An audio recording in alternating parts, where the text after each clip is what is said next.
అధ్యక్షుడు Emmanuel Macron ముఖాన్ని ఆయన సతీమణి బ్రిగెట్టా నెట్టినట్లుగా ఉన్న ఓ వీడియో ఇటీవల సోషల్ మీడియాలో వైరల్ గా మారింది. తాజాగా దీనిపై అమెరికా అధ్యక్షుడు డొనాల్డ్ ట్రంప్ స్పందించారు. అలాంటివి జరిగేటప్పుడు తలుపులు వేసి ఉన్నాయో లేదో చూసుకోవాలంటూ సలహా ఇచ్చారు.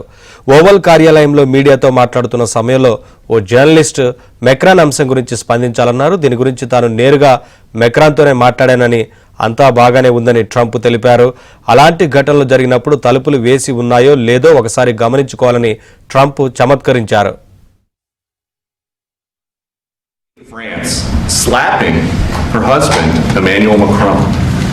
Do you have any world leader to world leader marital advice? Make sure the door remains closed. That was not good.